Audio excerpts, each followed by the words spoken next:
Assalamualaikum warahmatullahi wabarakatuh. Alhamdulillah wassalatu wassalamu ala rasulillah wa ala alihi wa ashabihi wa man tabi'ahum bi ihsanin ila yaumiddin. Para tulab wa talibat, pada malam ini kita kembali melanjutkan pembahasan fikih. Dan sebelumnya telah kita bahas tentang at-toharoh. Sekarang kita memasuki at-toharatu minan najasati, mensucikan dari najis, yaitu ketika diri atau tubuh terkena najis, apa yang harus dia lakukan dan bagaimana cara ia menghilangkan najis tersebut. Katoharoti saubi, seperti ia membersihkan baju, wal makani, dan tempat, minad dami, dari darah, wal bauli, dan kencing, wal goiti, dan kotoran. Wa tusamma toharatu minha zawal al khobas, dan membersihkan dari kotoran-kotoran ini, najis-najis ini disebut dengan zawal al-khabath, menghilangkan najis. Wala budda lil musalli min taharati thawbihi, dan harus bagi seorang yang sholat ia mensucikan bajunya, wa badanihi, dan badannya, wa makanihi, dan tempatnya, alladhi yusalli fihi, yang menjadi tempat dia sholat. Wa tusamma toharatu minha zawal khobas, dan membersihkan dari najis itu ini disebut dengan zawal khobas, menghilangkan najis. Ya. Misalkan baju atau tempat tinggal atau badan terkena barang najis. Ya, barang najis itu seperti darah. Ini darah diperselisihkan oleh para ulama. Ya, apakah darah itu najis atau tidak? Ya. Demikian juga kencing. Kencing jelas disepakati kenajisannya. Atau kotoran, ini juga disepakati ya kenajisannya. Nah, bila najis ini menempel pada lantai, ya, maka cara kita membersihkannya adalah kita menghilangkan najisnya secara ain. Ya, najisnya secara ain. Najis ain itu adalah bentuk najis itu sendiri. Ya, jadi najisnya itu dihilangkan. Ya. Demikian juga warna najis dan bau najis harus dihilangkan. Nah, ini namanya najis ain. Nah, ketika najis itu disingkirkan dari tempatnya, maka tempat itu belum dikatakan bersih sebelum kita membasuhnya dengan air. Nah, tempat yang sudah hilang dari najis tadi, yang belum dibersihkan dengan air, namanya najis hukmi. Ya, namanya najis hukmi. Najis hukmi itu adalah ain, bentuk najisnya sudah hilang tapi belum dibasuh dengan air, maka secara hukum najis itu masih ada. Ya, maka dinamakanlah najis hukmi. Ya, jadi cara membersihkan dari najis yang sempurna itu adalah yang pertama, kita hilangkan dulu ain najisnya, yaitu fisik najisnya. Ya, dihilangkan, ya, warnanya juga hilang, baunya juga hilang. Kemudian yang tersisa adalah najis hukmi. Nah, baru najis itu hilang secara sempurna, ia harus membasuhnya dengan air. Ya, ditambah dengan sabun juga. Barulah tempat itu bersih secara sempurna.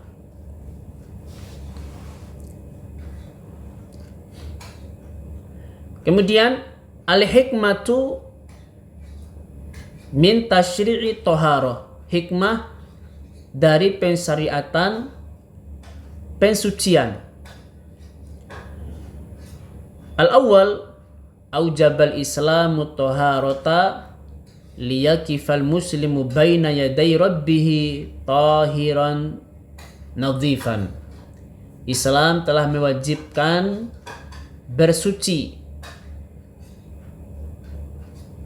Liyakifa al-muslimu, agar seorang muslim berdiri baina yaday rabbihi, di depan Tuhannya, tahiran, dalam keadaan suci, nadhifan, bersih. Nah, ini hikmah pensyariatan pertama, ya, agar seorang muslim menjadi suci dan bersih, ya, karena berdiri di hadapan Allah Subhanahu wa taala, seorang muslim harus bersih lahir dan batin. Kemudian yang kedua hikmahnya, wasti'malul ma'i yujaddidun nasyat, penggunaan air itu akan memperbaharui semangat, ya, akan kembali menjadikan seorang muslim itu hamasah, ya, punya kekuatan, punya semangat, ya. Makanya dianjurkan mandi atau berwudu agar seorang muslim bersemangat dalam menjalankan ibadah. Wa yuzilul arwaiha al-karihata anil musolli, demikian juga, ya, menghilangkan bau yang tidak enak anil musolli, dari orang yang sholat. Kemudian hikmah yang kedua, wa min dzalika na'lamu annal islama qad aujaba ma tad'u ilaihi ulumus sihhati fil asril hadir. Dan dari situlah kita dapat mengetahui bahwasanya Islam itu telah mewajibkan ma tad'u ilaihi, apa yang diserukan, apa yang diajarkan oleh ulumus sihah, ilmu kesehatan, fil asril hadir, di zaman modern ini. Ya, apa yang diajarkan oleh ilmu pengetahuan di zaman modern ini juga telah diajarkan di dalam agama kita. Ya, agama Islam adalah agama yang menganjurkan kebersihan, hidup sehat. Seperti itulah diajarkan oleh ilmu kesehatan modern. Ini beberapa hikmah disyariatkan bersuci. Kemudian bab yang berikutnya adalah al-asya'u tahiratu wal asya'u an-najisah. Apa saja yang suci dan apa saja yang najis itu. Taib, qabla naqra an-nas labudda an na'lama ma'na al-mufradat. Sa'aqra'u lakum wahidah min hadhihi al-mufradat. Maitun atau maitatun, ya, maitun atau maitatun hiya bima'na bangkai. Al-adami manusia. Faraqa yafruku huwa bima'na mengerik, ya, mengerik. Hada mengerik. Jadi kalau ada yang menempel di baju dikerik. Hada bima'na faraqa yafruku. Fadolat ini kotoran. Fadolat bimana kotoran. A'yan bimana asya, sesuatu. Al-muraq bimana ditumpahkan atau mengalir. Ya, mengalir. Al-wabar ini bulu, ya, bulu hewan. Qayhun muntah. Tahaffadha yatahaffadhu, menjaga. Tahaffadha yatahaffadhu, menjaga. Ad-dalqu, ad-dalqu. Ya, kalau ad-dalqu itu menggesekkan. Ad-dalqu itu menggesekkan. Seperti seorang menggesekkan sandalnya di tanah. Misalkan ini sandal nempel lumpur, ya, maka untuk menghilangkan lumpur di sandal itu harus gesekkan dengan permukaan tanah. Ini namanya ad-dalqu. Kemudian al-jazzar. Al-jazzar artinya tukang jagal, ya, tukang jagal hewan, penyembelih. Dauratul miyah. Dauratul miyah artinya WC. Su'uba yas'ubu. Su'uba yas'ubu, sulit. Maniyun. Maniyun artinya sperma.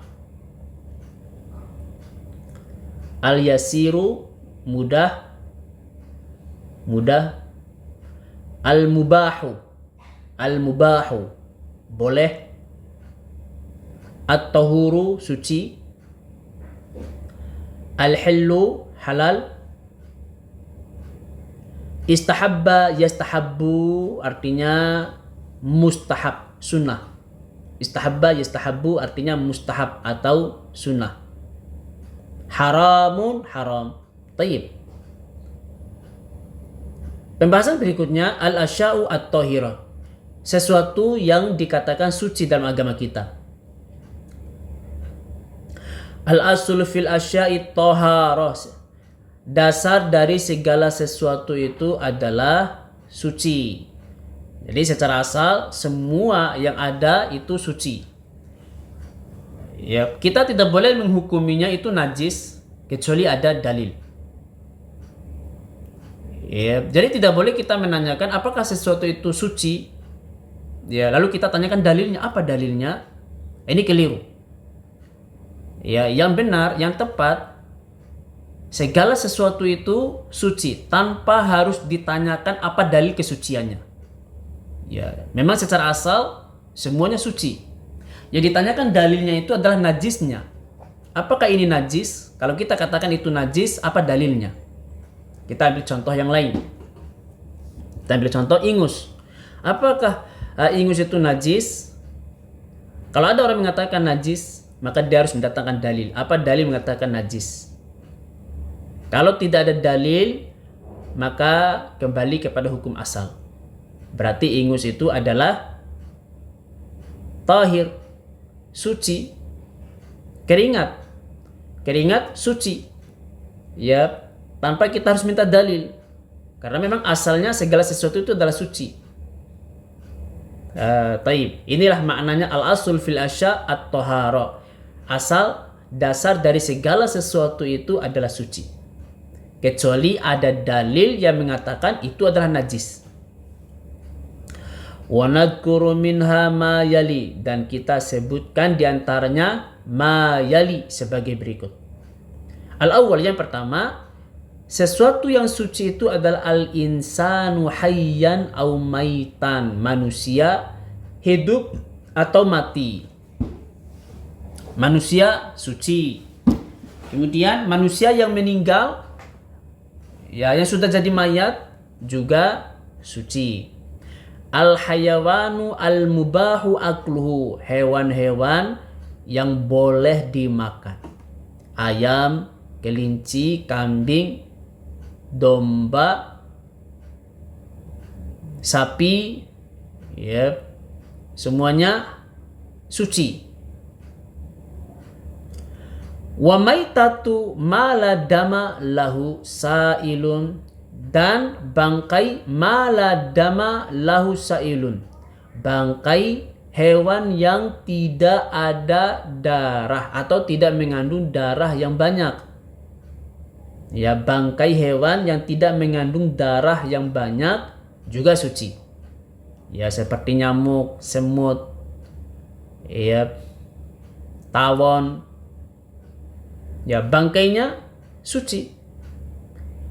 Ya, dan semua hewan-hewan tidak mengandung darah, atau darahnya sedikit, atau darahnya tidak mengalir, ya, maka bangkai hewan-hewan itu ya suci. Wa maitatul bahari, demikian juga semua bangkai-bangkai hewan laut. Hal ini berdasarkan hadis Rasulullah SAW. Qala Rasulullah SAW fil bahri, Nabi SAW berkata dalam masalah air laut, huwa tahuru ma'uhu, air laut itu suci airnya, al-hillu maitatuhu, dan halal bangkainya. Ya, semua hewan laut itu halal bangkainya, tidak perlu disembelih. Ya, definisi daripada bangkai itu yang pertama, mati tidak disembelih. Ini definisi bangkai. Ya, mati tanpa diawali dengan sembelih. Kemudian yang kedua, bangkai itu walaupun disembelih tapi tidak disebutkan nama Allah. Ya, siapa yang menyembelih hewan dan ia tidak menyebut nama Allah, maka hewan itu bangkai. Ya, ini pengertian daripada bangkai. Bangkai itu haram dimakan, terkecuali bangkai laut, sebagaimana disebutkan di dalam hadis ini. Ya, jadi hewan laut itu tidak perlu disembelih dulu dan tidak perlu diawali dengan bismillah. Ya, kalau dia mati dengan sendirinya, dia sudah jadi bangkai, maka tetap halal untuk dimakan. Ya, halal dimakan dan juga dia tidak najis. Kalau halal dimakan ya berarti dia tidak najis. Kemudian yang kedua, al-miyah, air. Air itu suci. Wal jamadat, dan semua benda-benda padat. Wan nabatat, dan semua tumbuh-tumbuhan. Ad-damu al-baqi fil jismi ba'da dzabhi, dan sisa-sisa darah yang ada di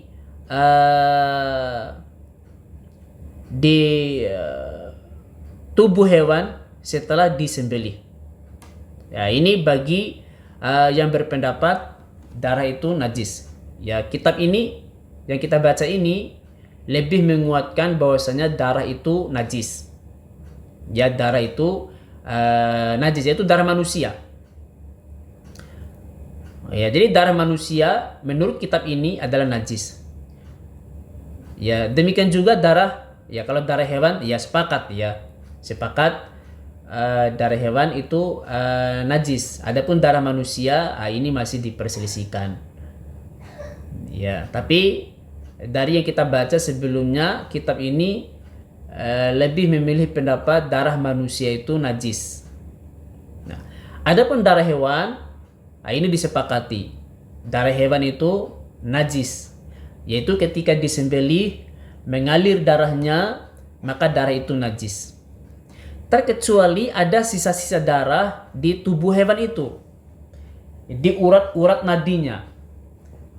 Ya, daging ada sisa-sisa darah, maka ini tidak masalah. Ya, kita beli daging kiloan, kemudian di situ ada sisa-sisa darah yang menempel, ya maka ini tidak masalah. Yep. Maniul adami, demikian juga mani manusia, ya tidak najis. Li hadis Aisyah, berdasarkan hadis Aisyah radhiyallahu anha, kuntu afrukul maniya, saya pernah mengirik mani min thawbi Rasulullah SAW, dari bajunya Rasulullah SAW, idza kana yabisan, ketika mani itu mengering, wa aksuluhu idza kana rotban, dan saya mencucinya apabila rotban, ya apabila masih basah. Rawahu Daraqutni. Ini hal-hal yang disebut tidak najis atau tohir, suci. Apa saja al-a'yanu an-najasa, hal-hal atau sesuatu yang mengandung najis. Ya, sesuatu yang mengandung najis itu minha diantaranya adalah al-hayawanatul maitatu, hewan-hewan yang mati. Ya, hewan-hewan yang mati yang tidak disembelih, ya, atau bangkai, ya, bangkai hewan itu najis. Ya. Waddamul muraq, dan darah yang mengalir. Ya, darah yang jumlahnya banyak kemudian mengalir.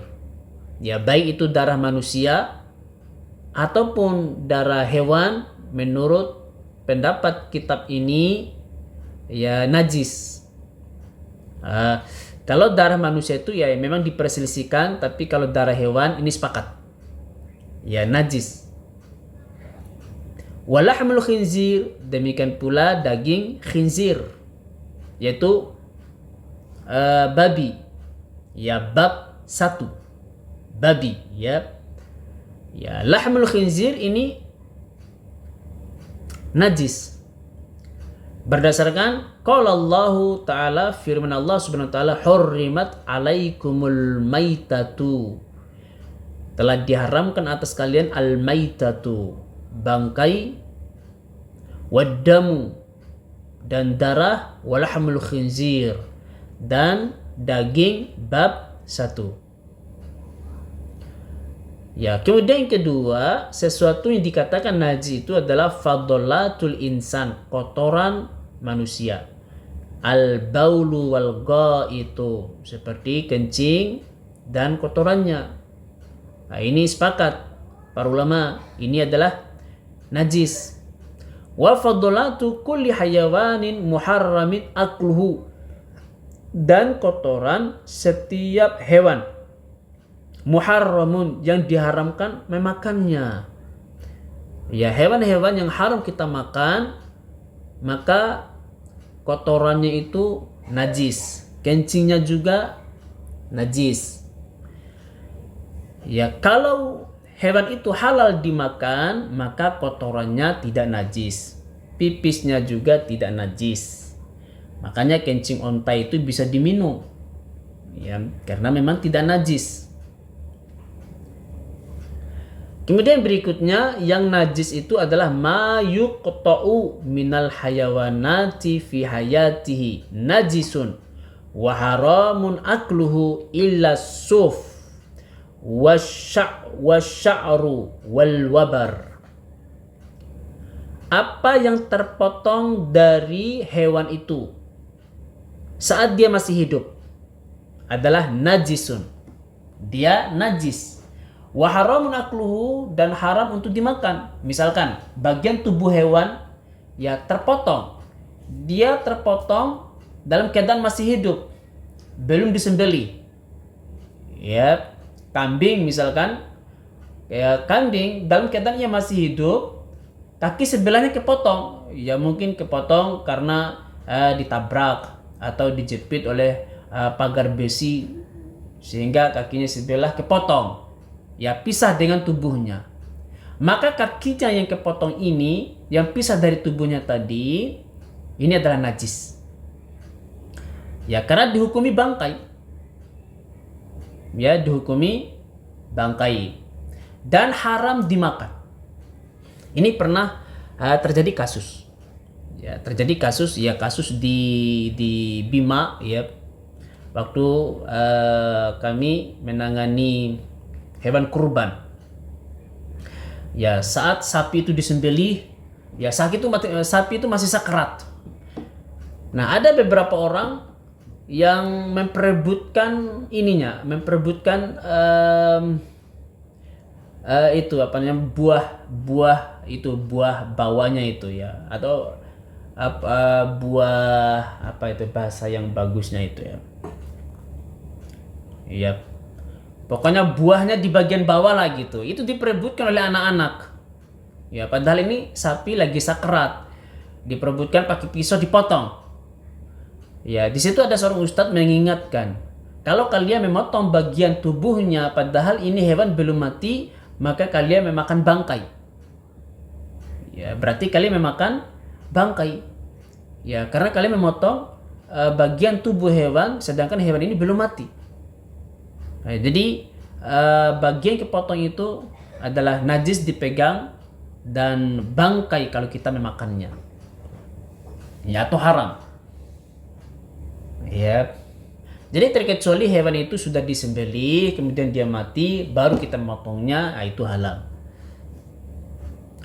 Terkecuali yang tidak najis itu adalah kulitnya, bulunya, ya ini asuf, kulit ya.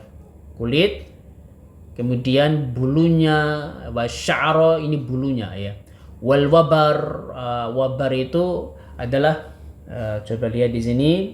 Wal wabaru huwa ma yughatti ajsam al-ibil, yaitu apa yang menutupi tubuh unta, wa huwa mislu suf lidani wasya'ri lil ma'zi, ya. Dia semacam kulit juga. Ya, semacam kulit juga ya. Nah, kalau kulit ataupun bulu hewan diambil meskipun dalam keadaan hidup, maka suci, tidak masalah. Yang tidak boleh itu adalah dagingnya. Ya, dagingnya kalau kita mengambil dalam keadaan ia masih hidup, maka najis dipegang dan haram dimakan. Tayyib.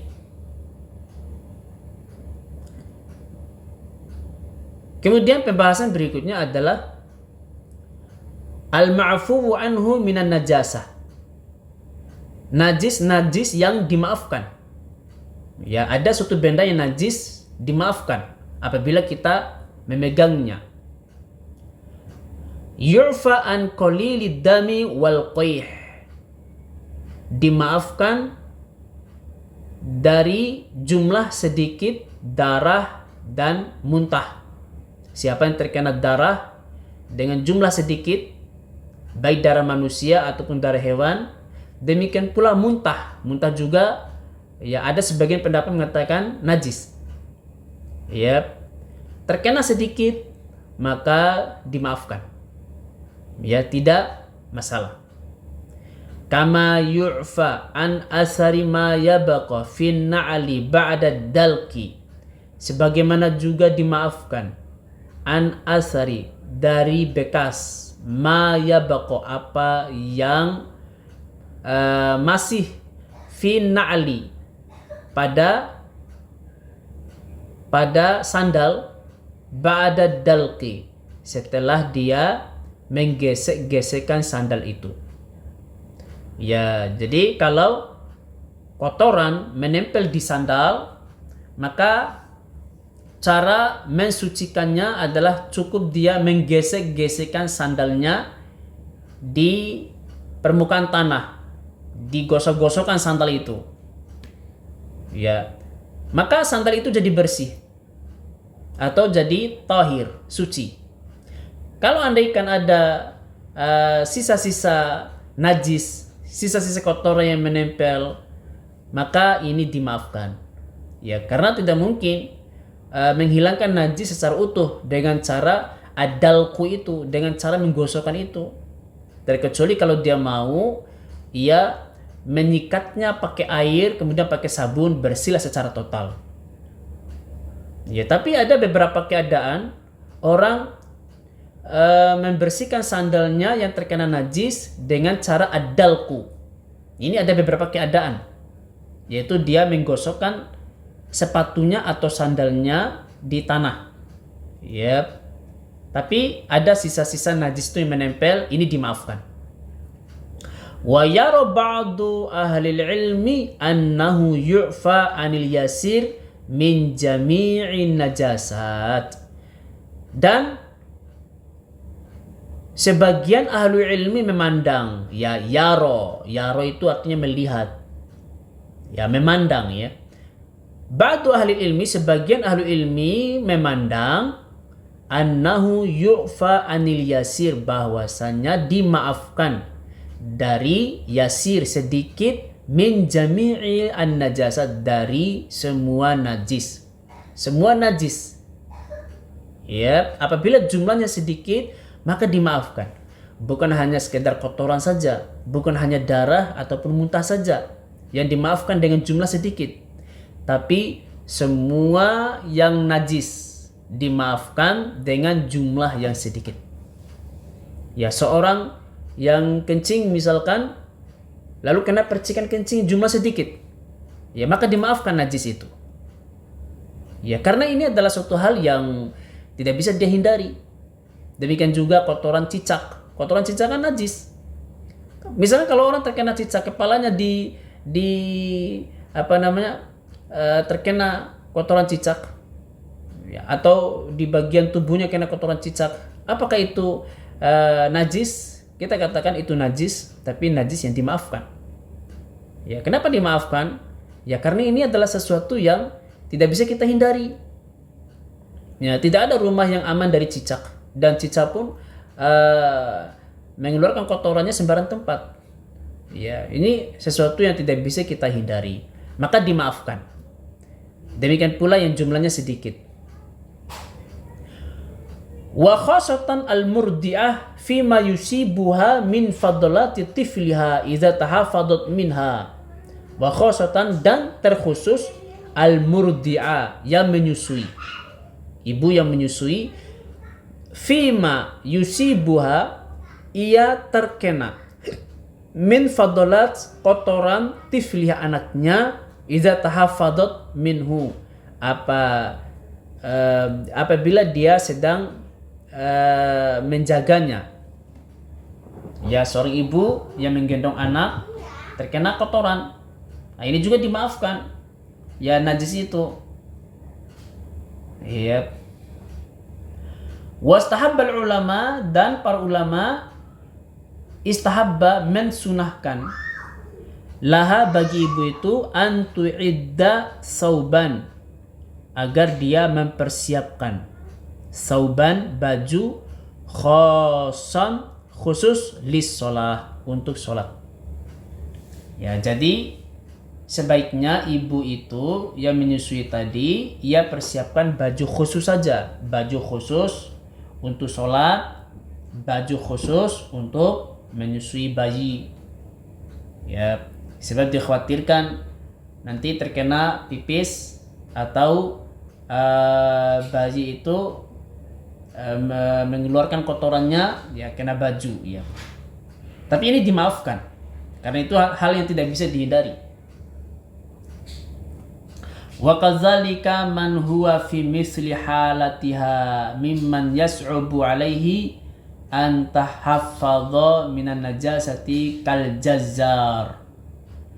Dan demikian juga man huwa fi misli, orang yang ada pada posisi keadaan ibu tadi, ya, yang susah baginya untuk menjaga dari najis, seperti tukang jagal. Ya, tukang jagal yang memotong kambing, ya demikian pula yang mengupas kulit kambing. Ya, ini orang-orang yang tidak bisa menghindar dari muncratnya darah hewan. Nah, mereka ini dimaafkan. Ya, kita lihat para jagal kambing itu, bagaimana tubuh mereka terkena banyak darah. Itu sebenarnya najis, tapi dimaafkan bagi mereka. Ya, karena itu hal yang tidak bisa dihindari dari mereka. Ya, mau dihindari gimana mereka menyembelih kambing? Ya, terkecuali tidak ada orang menyembelih kambing sama sekali, ya itu tidak ada darah. Ya, maka orang seperti ini dimaafkan. Wallati yunazzifu dauratil miyah, demikian juga orang bekerja di WC, ya membersihkan WC, ada kena percikan-percikan, ini orang-orang yang dimaafkan. Ya ini beberapa kondisi seseorang apabila terkena najis, ia dimaafkan, baik karena jumlahnya sedikit atau karena sesuatu yang susah untuk dihindari, ya, Maka ini adalah kondisi-kondisi dimaafkan, artinya dia tidak berdosa. Taib, wallahu taala a'lam.